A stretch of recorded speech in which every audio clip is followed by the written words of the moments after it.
Programa Med Saúde, um oferecimento Arte Farma, tecnologia em manipulação.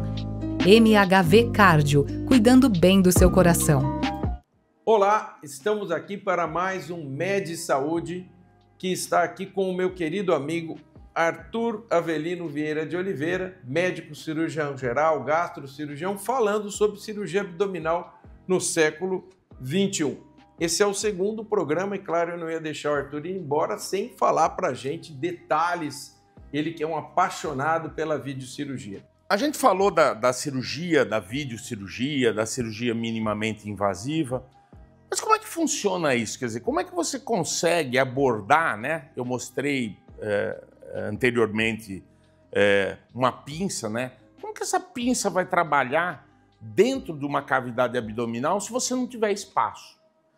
E o que a gente faz? A gente usa um gás que é altamente difusível e que ele não é inflamável. Então, a gente usa o CO2. A gente faz uma coisa que chama-se pneumoperitônio, que é injetar ar dentro da cavidade abdominal. Existe uma máquina, né, que é um insuflador desse gás, onde você determina uma pressão, né, com a qual você vai deixar, porque existe, lógico, uma repercussão do ponto de vista hemodinâmico para o paciente. Se você colocar uma alta pressão dentro da cavidade, você vai comprimir, com o retorno venoso. Vai prejudicar o débito cardíaco desses pacientes. Então, esses pacientes têm que ter uma boa monitorização operatória, né? O anestesista sempre junto com a gente ali, a gente começando o procedimento, fazendo a introdução desse gás, criando esse mecanismo, que é o pneumoperitônio, para poder trabalhar com as pinças. E aí, o que a gente usa para passar as pinças? São esses dispositivos aqui. São chamados de trocar, ou trocáteres, no plural, porque a gente usa, na verdade, mais de um. Eles têm um dispositivo que é uma faca na ponta, tá? Para que você faça, aqui no caso, uma vulsão, uma abertura do tecido através de um movimento circular, onde ele vai atravessar a parede e vai estar, então, uma parte dele, um terço ou metade dentro da cavidade, o restante para fora, lógico que isso dependendo da espessura da parede do paciente. Ele tem uma torneira aqui do lado, onde você vai engatar a mangueira do CO2 para manter aquela cavidade virtual. E aí você vai tirar, então, esse mandril e através dele é que você vai introduzir as pinças para manipulação dentro da cavidade. Ele tem um dispositivo na cabeça do trocar que não permite a saída do gás para fora. Então isso permite a manutenção. Ao mesmo tempo que o aparelho que insufla o gás, ele chega a insuflar 40 litros por minuto de CO2 quando você precisa que escape. Por exemplo, embaçou a ótica, ou a gente usa material termoelétrico, então aquilo produz fumaça. Então aí você precisa tirar, precisa fazer com que aquilo saia. Aí você vem, abre a torneira, aquele CO2 com aquela fumaça, sai ali, beleza. Você vai lá, engata de novo, o aparelho está mandando CO2 para dentro da cavidade. Okay. Então isso é uma constante e é através desse mecanismo que a gente faz. Então todo o material que é colocado na cavidade é colocado através desses trocáteres, que são esses mecanismos que vão dar acesso à cavidade abdominal. Da mesma forma que a ótica e a câmera também. Aqui, olha, é uma coisa curiosa. Deixa eu ver se eu não vou me enroscar aqui na televisão ainda, imagina.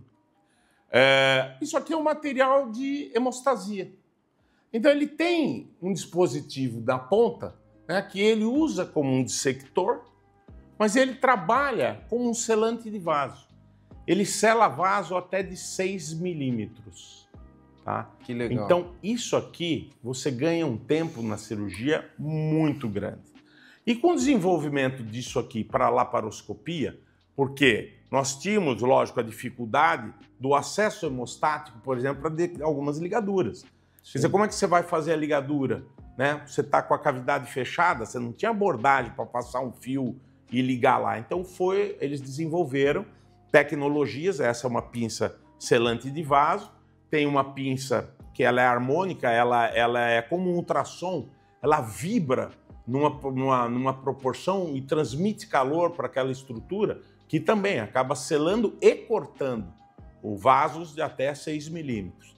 Então, é tecnologia que foi se desenvolvendo na medida do passar dos tempos, para que cada vez mais a gente tivesse sucesso pelo procedimento laparoscópico. Então, hoje, quando você faz uma cirurgia de grande porte, por exemplo, uma cirurgia de colo, ou como nós falamos da gastrododenopancreatectomia, quer dizer, tudo isso faz parte do arsenal do cirurgião para estar fazendo essas cirurgias. Como também, isso aqui é um material de estrutura mecânica, que a gente faz ressecções de alça, ressecções vasculares, né? Okay. Pessoal que trabalha no tórax, trabalha com cirurgia urológica também, para ligadura do hilo renal. Enfim, usam essas peças. Eu vou abrir aqui para vocês só verem como é que isso é montado. Isso aqui vem, né? É tudo esterilizado, a menina abre isso lá na hora. Você engata esse dispositivo na peça. Então, isto aqui, olha, essa mandíbula, você introduz o tecido, introduziu, fechou e dispara. Aí, você vai disparando como um gatilho, que isso aqui vai travar, e esse gatilho, ele vai cortando, grampeando inicialmente, e depois, quando você traciona isso aqui para trás, ele corta o tecido. Puxa, que legal.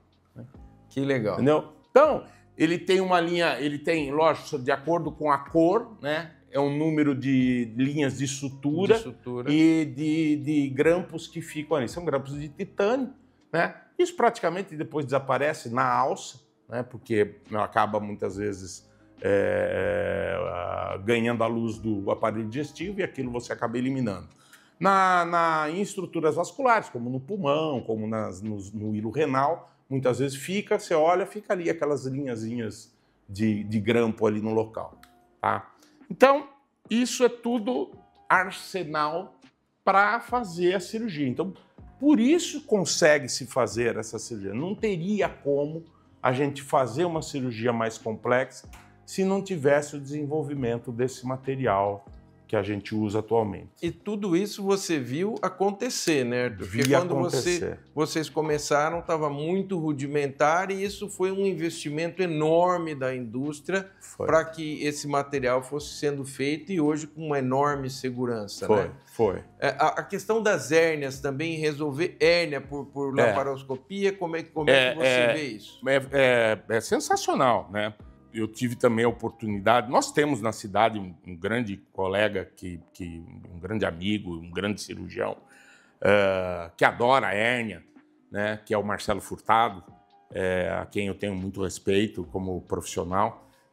O pai dele, eu diria que eu estou entre ele e o pai, né? O pai dele, grande amigo, grande cirurgião também, e eu fiquei no meio... Conheço ambos.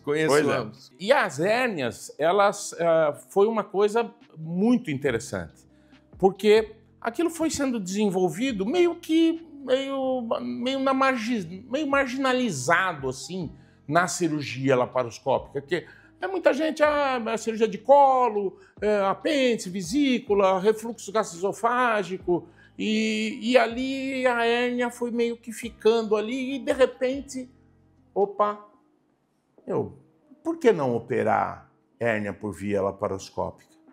E aí começou-se o desenvolvimento também tecnológico para isso.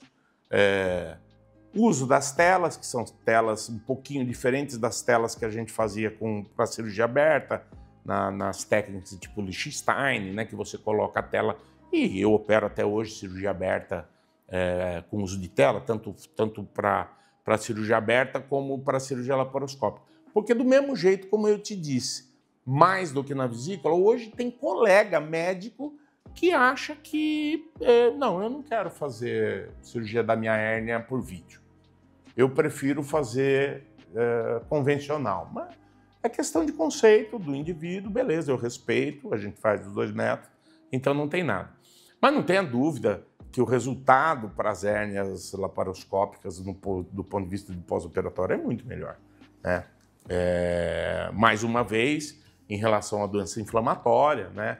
A manipulação ali da região, do cordão, né? Espermático, quando você trata a hérnia no homem, no ligamento redondo, na mulher, enfim, são características anatômicas ali que você tem que manipular, que pode trazer na cirurgia aberta mais desconforto, mais dor, né?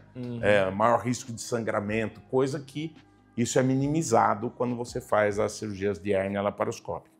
E aí as hérnias ventrais também, que seriam as hérnias incisionais, pacientes que foram submetidos de cirurgias de grande porte, trauma, ou para cirurgias convencionais, por exemplo, numa colectomia para um tumor de colo, enfim, que ficam com hérnias de parede. Então hoje você também consegue, com o uso de um material específico, uso de telas específicas que você pode deixar em contato com víscera oca, então você consegue corrigir através da cirurgia laparoscópica. Muito legal, Arthur. Estamos aqui com o meu amigo Arthur Avelino Vieira de Oliveira, conversando sobre cirurgia abdominal no século XXI. É um minutinho, não saia daí, nós já voltamos.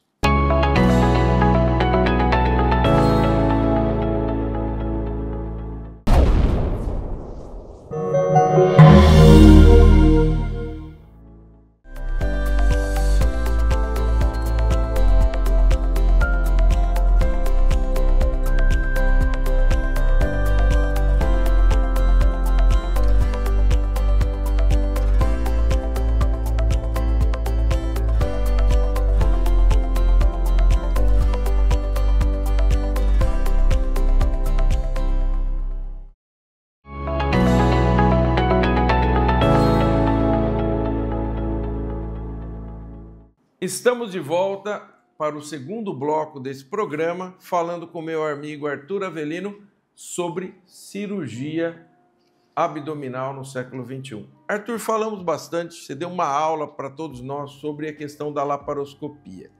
Eu pergunto para você a questão da robótica. O que você tem a dizer para nós da cirurgia por robô em relação à cirurgia abdominal? É uma realidade, primeiro? Tem muita gente fazendo com robô no Brasil ou no mundo? Bom, é assim. Hoje eu acredito que 90% dos hospitais nos Estados Unidos tem robô. Tá?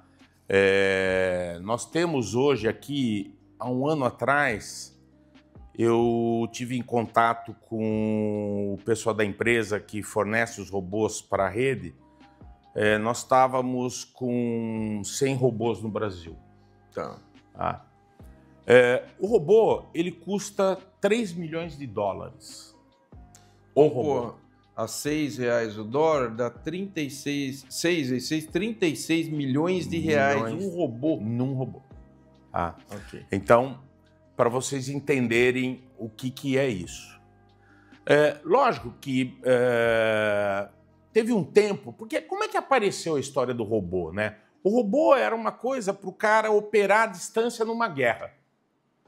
Então o soldado ia lá, ele sofria um acidente, uma explosão, um tiro, um negócio, e aí você estava à distância, o robô estava lá manipulando, você não precisava ter uma equipe médica com o cirurgião, porque precisa ter a equipe. O robô ele não opera sozinho. Você vai ter que fazer tudo para ele. Você tem que montar para ele. E você fica num console, tá certo? Manipulando os braços do robô através do console. Mas ele não faz nada sozinho, né? Ele não responde a nenhuma coisa verbal ou alguma memória que você vai lá. Porque, por exemplo, você chega e fala assim, mas o robô da indústria automobilística, ele funciona assim. Você programa ele lá, vem a peça lá, ele bate, monta, ele coloca. Só que no ser humano não funciona assim, né? No ser humano não funciona assim, né? Quer dizer, como eu disse no começo, não existe cirurgia sem a mão do ser humano. Não existe. Tá? É uma arte. Você vai, de acordo com o que a tecnologia vai te fornecer, você vai fazer a sua arte. Quer dizer, você pode usar daquilo para você fazer o seu trabalho artístico. Tá? O que a gente viu na vantagem? Bom, enfim, e aí essa história do robô que veio, instalou em 2008. Foi feita a primeira prostatectomia no Brasil, robótica. Hoje, eu acredito que existam mais de 100 robôs no país, eu acredito. Mas eu não vou saber dizer a quantidade. Os números de cirurgia robótica são fantásticos, são grandes. Se faz muita cirurgia robótica. Mas a curva de aprendizado é completamente diferente aqui, mais ainda do que é na cirurgia laparoscópica. Por quê? Porque é uma tecnologia cara, tá certo? Você não tem pacientes à disposição para estar operando, para estar treinando. Então, existem dispositivos, inicialmente, que você trabalha em consoles para treinamento, para manipulação dos braços do robô, né? Até que você, então, vai junto para uma sala de cirurgia com um treinador, né? Tipo um proctor. Isso, um proctor, isso. Te acompanha, né? Fazendo o procedimento, ele ali junto com você, mas depois que você trabalhou... Já está habilitado. De forma nem em cadáver, nem em animais, nada. Em um material de treinamento, preparado para treinar, para ter a destreza da manipulação, para depois mexer no braço do robô. O paciente fica numa mesa, né, de cirurgia normal, convencional, é anestesiada, todas elas são com anestesia geral, tanto a cirurgia laparoscópica também, até por conta da criação do pneumo peritônio. O robô também trabalha com pneumo peritônio, porque você precisa ter essa cavidade virtual. O cirurgião que está em campo, ele instala esses trocáteres que vocês viram, né? Existem pinças que se adaptam ao braço do robô e ele coloca esse material ali no braço do robô e é introduzido na cavidade abdominal, e enquanto isso o cirurgião está lá no console dele, tá certo? Esperando dar o ok para iniciar o procedimento. E aí começa. Qual que é a vantagem? É isso que eu ia te perguntar. Veja, estamos falando de uma coisa que você mesmo tem que pôr o trocáter, você tem que preparar o braço, você tem que fazer uma série de coisas para o robô poder começar a agir. Um troço que custa 36 milhões de reais. Claro, não sou contra a inovação. Veja, vamos pôr filtro, mas assim, não é mais fácil treinar todo mundo para fazer laparoscopia? Eu tenho a mesma opinião que a sua. Até porque eu acho assim, aí depois é a opinião pessoal, né? Porque como você disse, eu também não sou contra a tecnologia, muito pelo contrário. Eu vivi o desenvolvimento disso. Sim, a gente veio participando de tudo isso. Claro. Né? Mas a ideia, como eu disse a você, o robô, era a história da cirurgia à distância. E aquilo foi crescendo, crescendo e começou-se a fazer os procedimentos robóticos nos hospitais americanos hoje. Como eu te disse, acredito que mais de 90% dos hospitais têm robô. Mas aonde que eu vejo, né, um negócio bom na cirurgia robótica? Em locais onde você tem uma limitação anatômica para manipulação de pinças, para visualizar bem nervos e vasos, e que tira, né, que o tremor de uma pinça num cansaço, num estresse do braço seu ali na manipulação, isso o robô não vai ter nunca. Então, nessas cavidades, nesses locais onde você precisaria ter uma destreza maior para um resultado cirúrgico melhor, aí eu acho que realmente o robô tem a sua maior aplicação. Maior aplicação. E aonde eu vejo? Na pelve. Tá. Você fazer uma prostatectomia radical, robótica e laparoscopia, a robótica com certeza é muito melhor. E os resultados têm se mostrado melhor para o paciente. Menor risco da impotência, menor risco de sangramento. Tá? Enfim, então uma cirurgia ali protetiva com um resultado anatômico mais detalhado, mais livre de tremor, vai trazer com certeza um resultado melhor da dissecção, da ressecção, da manipulação. Então, eu acho, nesse sentido, nessas técnicas, nessas doenças, realmente o robô, para mim, é imbatível. Na pandemia, eu estive lá com uma colega, Ana Olga Nagano, no Hospital Muriá. Ela opera muito bem robótica. Ela era uma Protector, né? E na época eu comecei ali com ela para começar a desenvolver minhas habilidades ali na cirurgia robótica. Mas é aquilo que eu falei para você, eu confesso. Pô, se fazer uma cirurgia de hérnia inguinal para o robô, se fazer uma cirurgia de vesícula para o robô, imagina o custo desse procedimento, né? E o tanto que isso, quer dizer, qual seria a vantagem? Exato. Tá bom, você fala assim, Arthur, mas você está falando que ele trabalha melhor, ele não treme. Pô, mas é uma cirurgia que você, muitas vezes, com uma anatomia boa ali, local, você vai fazer em 15 minutos. 15 minutos você não instala um braço do robô. Exato. Então temos a limitação do custo e do custo em si, do custo-benefício, né? E aí seria como que matar uma formiga com bala de canhão, né? Muita gente fala assim, mas a cirurgia dói menos. Eu tenho minhas dúvidas. Eu tenho pacientes que fizeram cirurgia robótica, né? E eles se queixam, porque o braço do robô é pesado.